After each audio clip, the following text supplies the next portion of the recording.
नमस्कार मित्रांनो, ठरलं तर मग या मालिकेच्या आजच्या भागामध्ये मी तुम्हा सर्वांचे अगदी मनपूर्वक स्वागत करते. आजच्या भागामध्ये आपल्याला पाहायला मिळतं, आता रविराज सर सर्व डॉक्युमेंट्स पाहत असतात तर सायली त्यांना म्हणते की आपण वरवर पाहिल्यानंतर आपल्याला या सगळ्यामध्ये इतका चुका सापडल्यात, तर जर आपण काळजीपूर्वक पाहिलं तर अजून काहीतरी महत्त्वाचा पुरावा नक्कीच आपल्या हाती लागू शकतो. त्याचवेळी अर्जुनच्या हाती एक महत्त्वाचा पुरावा लागलेला असतो. अर्जुन सिनियरला विचारतो, सिनियर ही कसली नोट आहे? रविराज सर म्हणतात, ही नोट तीच आहे. तर आता अर्जुन म्हणतो, ही तर इंटरनल नोट आहे. तर आता रविराज सर म्हणतात, हो, आम्ही DNA टेस्ट पुन्हा एकदा रिचेकिंग करण्यासाठी मागणी केली होती आणि त्यावेळी ही मागणी फेटाळली गेली होती आणि त्याचाच हा रिपोर्ट आहे. तिथे असं सांगण्यात आलं होतं की आयडेंटिटी कन्फर्म म्हणजेच ओळख पटली आहे, त्यामुळे तुम्ही पुन्हा एकदा DNA टेस्ट करू शकत नाही. सायली म्हणते, म्हणजे ओळख पटली आहे आणि तसंही ही DNA टेस्ट करण्यासाठी नकार देणं एवढा मोठा निर्णय कोण घेऊ शकतं? आता मात्र अर्जुन म्हणू लागतो, हे जे काही घडलं आहे ते हॉस्पिटलच्या आतच घडलं आहे. म्हणजे कोणाला तरी असं दाखवून द्यायचं होतं की ही डेड बॉडी कन्फर्म प्रतिमा आत्यांचीच आहे आणि म्हणूनच त्याने हा डाव साधला असावा. हे सगळं काही त्याने स्वतःहूनच केलं असावं, कारण त्याला आपण या प्रकरणाच्या मुळाशी जाऊ नये असंच वाटत असेल. रविराज सर म्हणतात, हे प्रकरण एवढ्या मोठ्या हॉस्पिटलमध्ये घडलं आहे की खेळसुद्धा तेवढाच मोठा असू शकतो. अर्जुन म्हणतो, हो, परंतु आम्हा दोघांना असं वाटते की हा खेळ महिपत शिकरेनेच खेळला असावा. त्याचं सत्य कोणालाही कळू नये यासाठी महिपत शिकरेने हे सगळं काही घडवून आणलं असावं. आता रविराज सर, सायली, अर्जुन या गोष्टीचा विचार करू लागतात. तर त्याचवेळी प्रतिमा आत्या सर्वांसाठी चहा कॉफी घेऊन येतात. सर्वच जण शांत असतात आणि म्हणूनच प्रतिमा आत्या त्यांना विचारतात, काय झालं, तुम्ही एवढे शांत का आहात? काही घडलं आहे का?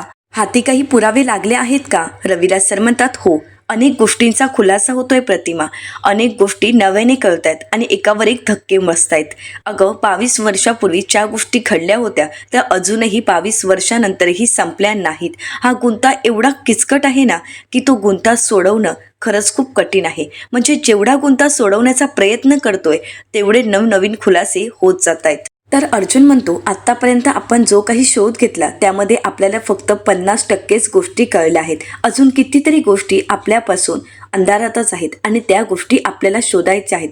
जर आपल्याला या गोष्टी शोधायचं असतील तर आता अजून एक पाऊल उचलावंच लागेल. आपल्या सर्वांचा संशय आहे की हे सगळं काही महिपत शिकरे आणि त्या मिस्ट्री मॅननेच केलं असावं. परंतु हे जर कन्फर्म करायचं असेल तर आपल्याला त्या हॉस्पिटलमध्ये जावं लागेल. त्या दिवशी नक्की काय घडलं होतं या सगळ्याचा शोध आपल्याला हॉस्पिटलमध्ये जाऊनच घ्यावा लागेल. आपण हॉस्पिटलला गेल्यावर अनेक गोष्टींचे खुलासे होऊ शकतात. आता रविराज सर विचार करू लागतात. तर इकडे सायलीचं लक्ष किचनमध्ये जातात. किचनमध्ये सुमन काकू दिसतात आणि म्हणूनच सायलीही किचनमध्ये निघून जाते. इकडे अर्जुन, रविराज सर, प्रतिमा आत्या पुढे नक्की काय करायचं यावर चर्चा करत असतात. तर दुसरीकडे सुभेदारांच्या घरी आपल्याला पाहायला मिळतं, आता ब्रेकफास्ट करून झाल्यानंतर सचिन अस्मिताला म्हणतो, अस्मित सर, आता आपण मेडिटेशन करायचं आहे. मी स्वतः तुझं मेडिटेशन करून घेणार आहे. अस्मिता म्हणते, चावू देत ना, थोड्या वेळाने करूयात ना. तर सचिन म्हणतो, नाही अस्मी, करावंच लागेल. तर कल्पनाताई म्हणतात, बघितलं ना, ही अशी नेहमी करत असते, प्रत्येक गोष्टीला आळस करते. तर सचिन म्हणतो, मम्मा, आता मी आलो आहे ना, मग आता तुम्ही काळजी करू नका, मी तिच्याकडून सगळं काही नीट करून घेईन. चल अस्मी, आज तुला मेडिटेशन करावंच लागेल. अस्मी म्हणते, सचिन, अरे प्लीज ऐकून तरी घे. सचिन म्हणतो, नाही, आपल्या बाळासाठी तुला हे करावंच लागेल, चल बरं. तर अस्मिता म्हणते, बरं ठीक आहे. असं म्हणत अस्मिता आता तयार होते. तर त्यानंतर सचिन तिला अर्जुनच्या इकडे स्टडी रूममध्येच घेऊन येतो. आता सचिन अस्मिताला शांत खुर्चीवर बसवतो आणि म्हणू लागतो, आता मेडिटेशनला सुरुवात करायची आहे, परंतु फोकस फक्त स्वतःकडेच असायला हवा. डोक्यात कुठलेही विचार नको. आपण एक काम करूया, मेडिटेशनसाठी एक छान म्युझिक लावूया.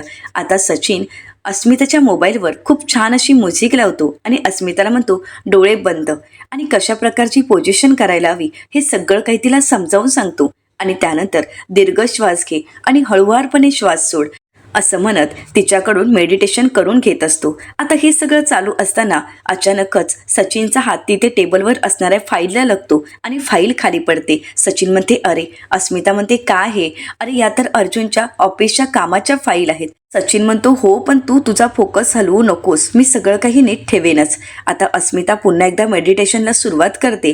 तर आता सचिन त्या सर्व फाईल पुन्हा एकदा नीट लावून ठेवत असतो आणि त्याचवेळी सचिनच्या समोर पडतो तो साक्षीचा फोटो. सचिन त्या फोटोकडे पाहताच त्याच्या लक्षात येतं ही तर सॅम आहे आणि सचिन त्या फोटोकडे पाहू लागतो. आता फोटो फाईलमध्ये ठेवत असताना बाकीचे डॉक्युमेंट तो चेक करणार, परंतु त्याचवेळी तिथे कल्पनाताई येतात आणि सचिनला आवाज देतात. सचिन अस्मिताला म्हणतो फोकस असं म्हणत तो बाहेर येतो आणि विचारतो काय झालं मम्मा.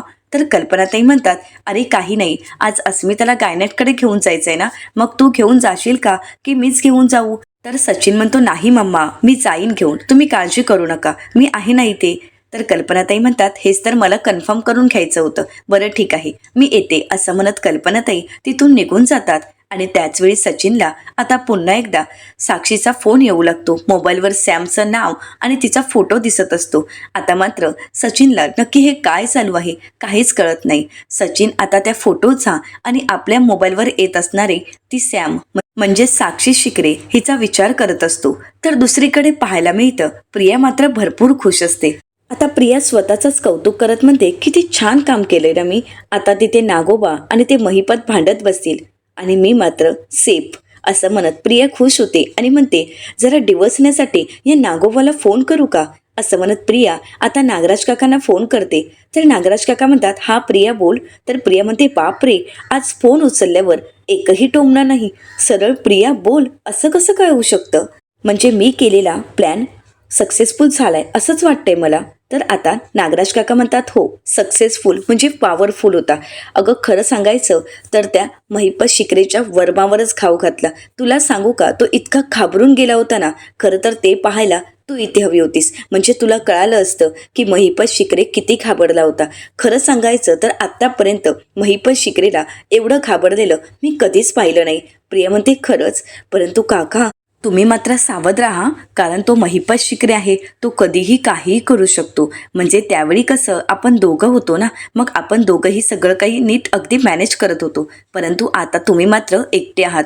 मग एकटे असाल आणि तुम्ही बेसावध असताना त्याने जर तुमच्यावर हल्ला केला तर तुम्हाला आठवतोय ना, या अगोदर त्याने तुमच्यावर कशी झडप घातली होती आणि हल्ला केला होता. मग आता सुद्धा तो काहीही करू शकतो, कारण तो महिपत शिकरे आहे. त्यामुळे तुम्ही थोडं सावध राहा.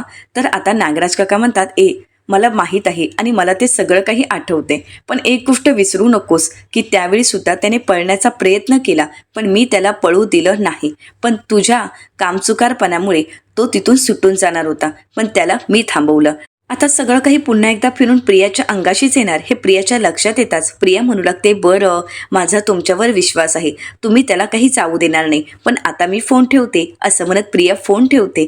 तर नागराज काकांचा फोन ठेवताच प्रिया मनाशी म्हणते करायचंय तेवढं मला ब्लेम कर, पण तुझ्या तांगड्या कधी तुझ्या गळ्यात घालेन ना हे तुला कळणार सुद्धा नाही असं म्हणत आता प्रियाने नागराज काकांच्या विरुद्धच खेळी खेळायला सुरुवात केलेली असते.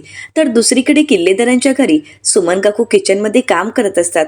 आता सायली किचनमध्ये येते आणि सुमन काकूंना विचारते सुमन काकू कशा आहात तुम्ही. सुमन काकू म्हणतात अगदी मस्त आहे आणि हो, तू जे काही मला शिकवलंयस, जे काही मला सांगितलंयस ते मी काहीच विसरले नाही आणि विसरणार सुद्धा नाही. यांनी माझ्यावर पुन्हा एकदा आरडाओरडा करण्याचा, हात उचलण्याचा प्रयत्न केला होता, पण तू जसं शिकवलं, जसं मला सांगितलं तसंच मी केलं, त्यांना प्रत्युत्तर दिलं.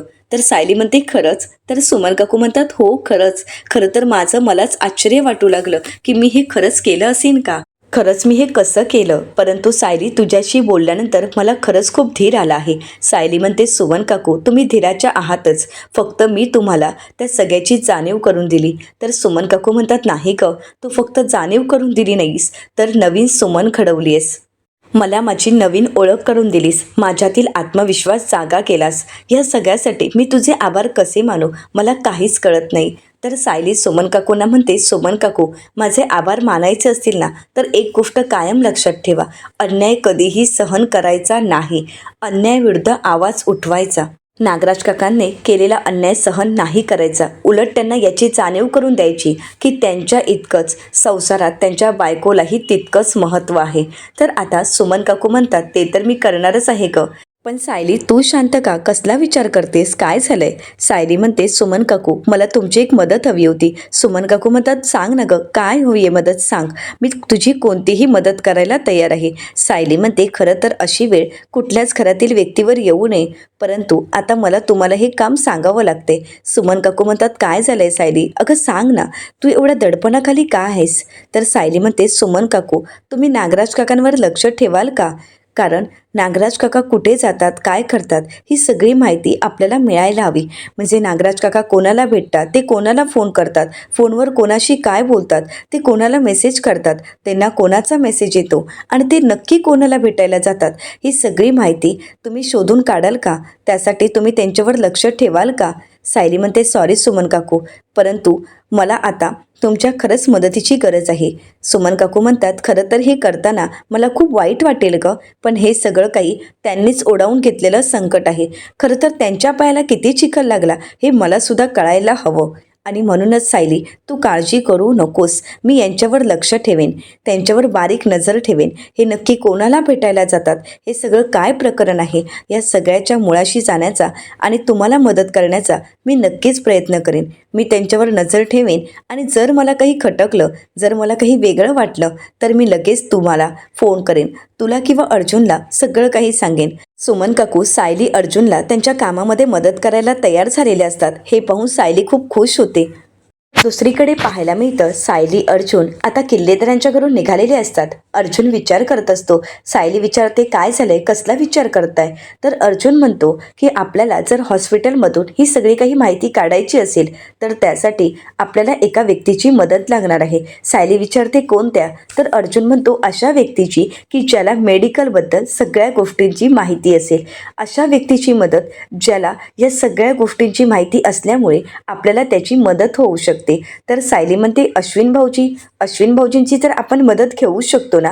अर्जुन म्हणतो, हो, माझ्या मनात त्याचंच नाव आलं होतं. पण सायली म्हणते, जर अश्विन भाऊजींची मदत घेतली तर हे सगळं काही प्रकरण प्रियापर्यंत नक्कीच पोहोचू शकतं, कारण अश्विन भाऊजी सगळं काही प्रियाला नक्कीच सांगू शकतात.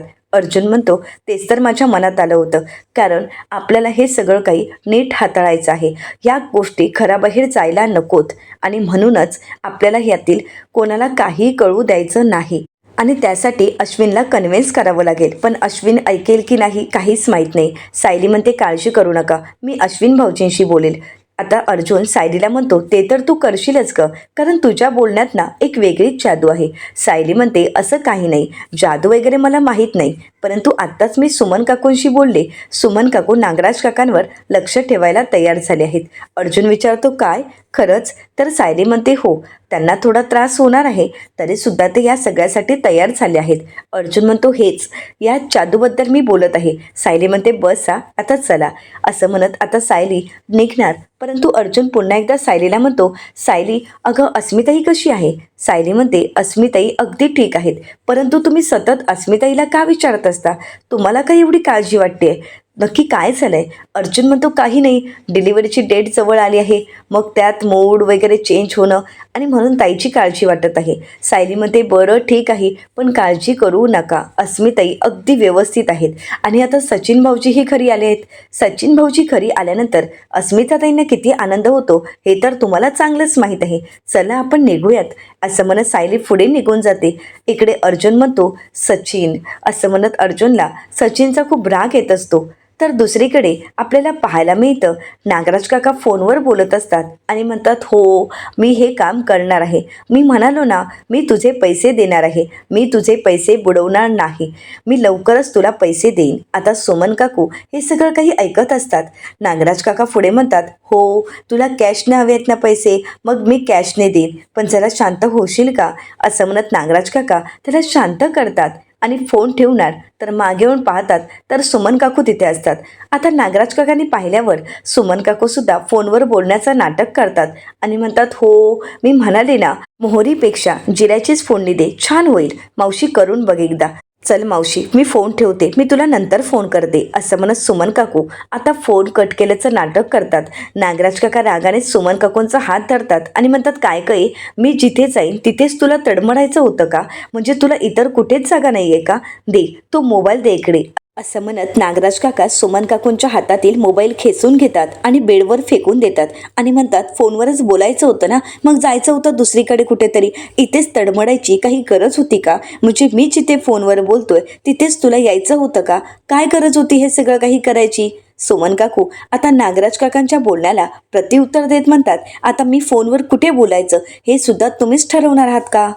या खोलीवर जेवढा तुमचा अधिकार आहे ना, तेवढाच माझा सुद्धा आहे. त्यामुळे या खोलीत कधी यायचं, कोणाशी किती बोलायचं, फोनवर बोलायचं की नाही, हेच माझं मला ठरवू द्या. आता मात्र नागराज काका म्हणतात, जास्तच बोलायला लागली आहेस तू, असं म्हणत त्यांच्यावर हात उगारणार. परंतु त्याचवेळी सुमन काकू नागराज काकांना न घाबरता न डगमगता प्रतिमा वहिनी अशी हाक मारतात. आता मात्र नागराज काका घाबरतात आणि म्हणतात, चूप, वहिनीला बोलवायची काहीही गरज नाही, जा माझ्यासाठी पाणी घेऊन ये. आता सुमन काकू म्हणतात, आणते, असं म्हणत सुमन काकू पाणी आणण्यासाठी जातात आणि त्याच संधीचा फायदा घेत नागराज काका सुमन काकूंचा फोन चेक करतात. त्यावेळी त्यांच्या लक्षात येतं की आता त्या कोणाशीच बोलत नव्हत्या.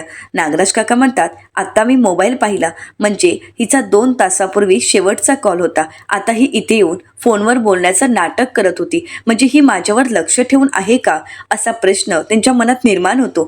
तर दुसरीकडे सुमन काकू किचनमध्ये पाणी नेण्यासाठी आलेले असतात. आता पाणी घेत असताना त्यांच्या मनात विचार येतो की हे कोणाशी तरी पैशाविषयी बोलत होते, म्हणजे हे सगळं काही त्या महिपाल शिकरेशी संबंधित तर नसेल ना. सुमन काकू काही विचार करणार, परंतु त्या अगोदरच नागराज काका सुमन काकूंशी काही न बोलता पाणी न घेता तिथून बाहेर निघून जातात. सुमन काकू आवाज देत त्यांना थांबवण्याचा प्रयत्न करतात, परंतु नागराज काका काही थांबायला तयार नसतात. सुमन काकू म्हणतात, हे एवढ्या सकाळी नक्की कुठे गेले असतील? आणि म्हणूनच सुमन काकू आता नागराज काकांच्या मागावर जायचं ठरवतात. तर दुसरीकडे नागराज काका एका ठिकाणी आलेले असतात, ज्या ठिकाणी कोणीच नसतं. आता एक त्या ठिकाणी चहाची टपरी असते. नागराज काका त्या टपरीवर चहा पिण्यासाठी येतात. तर त्याचवेळी सुमन काकू रिक्षातून त्यांच्या मागावर आलेले असतात. सुमन काकू नागराज काकांना पाहतात आणि म्हणतात, हे इथे काय करत असतील? आता नागराज काकांना आपल्या मागावर सुमन काकू आहेत हे माहीत असतं आणि म्हणूनच त्यांनी आता आपल्या माणसांना फोन केलेला असतो. नागराज काका पुढे निघून जातात. तर आता सुमन काकू हळूहळू त्यांच्या मागावर पुढे येतात, परंतु नागराज काका तिथून गायब होतात.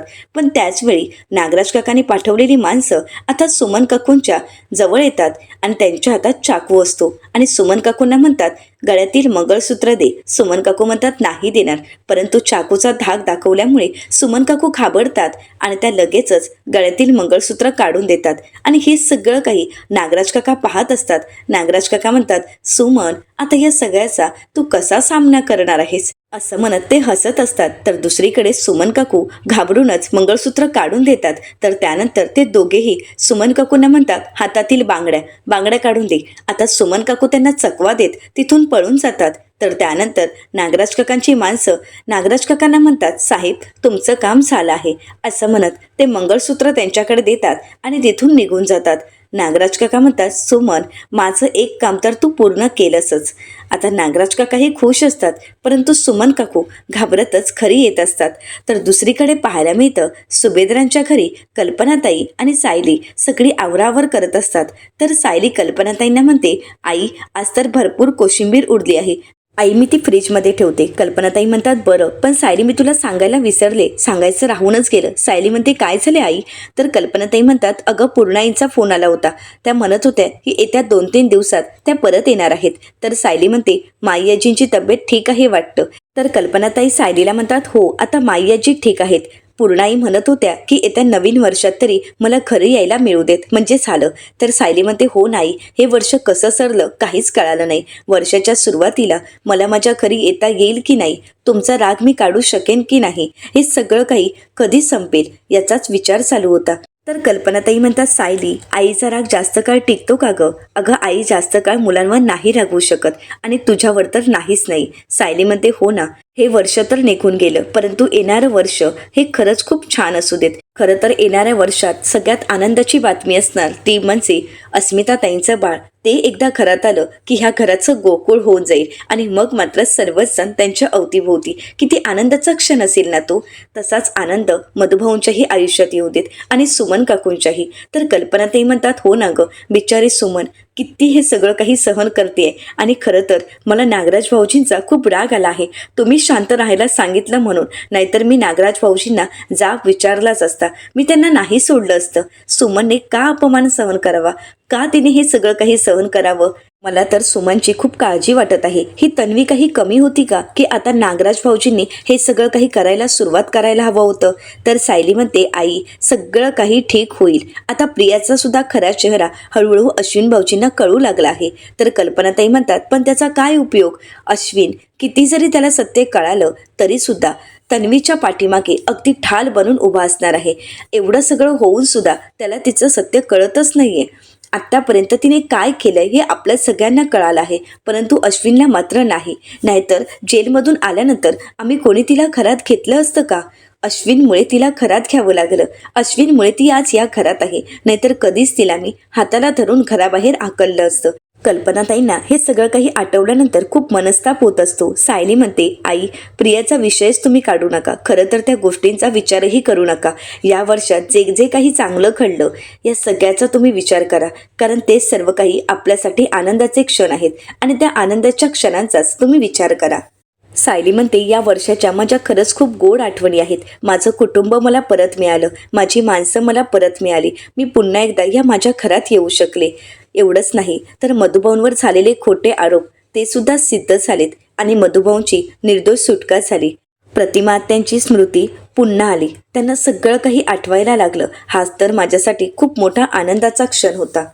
आणि त्यात भर म्हणून अस्मिताताईंकडून मिळालेली गोड बातमी आणि सगळ्यात महत्त्वाचं म्हणजे माझं प्रेम मला परत मिळालं. सायली खुश असते आणि तिच्या गोड आठवणी सांगत असते. कल्पनाताई म्हणतात, खरं आहे हे वर्ष खरंच खूप आनंदाचं गेलं आणि खरंच गोड आठवणीसुद्धा देऊन गेलं.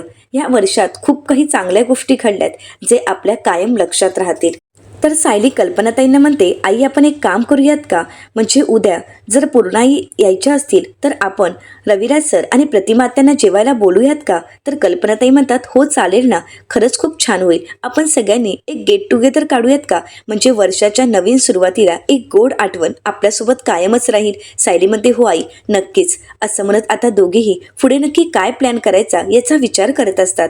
तर येणाऱ्या पुढील भागामध्ये आपल्याला पाहायला मिळतं, साक्षीच्या घराबाहेर पोलीस उभे असतात आणि एका माणसाशी बोलत असतात. आता साक्षी त्यांना पाहते आणि म्हणू लागते, पोलीस येते म्हणजे यांना कळालं तर नसेल ना की साक्षी शिकरे जिवंत आहे? माझ्यावर त्यांना संशय तर आला नसेल ना? या विचारानेच साक्षी पूर्णपणे घाबरून गेलेली असते.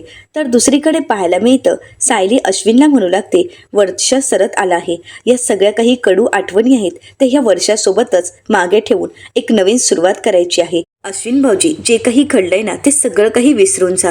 अश्विन होकार देतो. तर सायली म्हणते, अश्विन भाऊजी मला तुमच्याशी काहीतरी महत्त्वाचं बोलायचं आहे. खरं तर आम्हा दोघांना तुमच्याशी बोलायचं आहे. आम्हा दोघांना तुमच्या मदतीची गरज आहे. आता अश्विन सायली अर्जुनकडे पाहू लागतो. आता अश्विन सायली अर्जुनला मदत करायला तयार होईल का?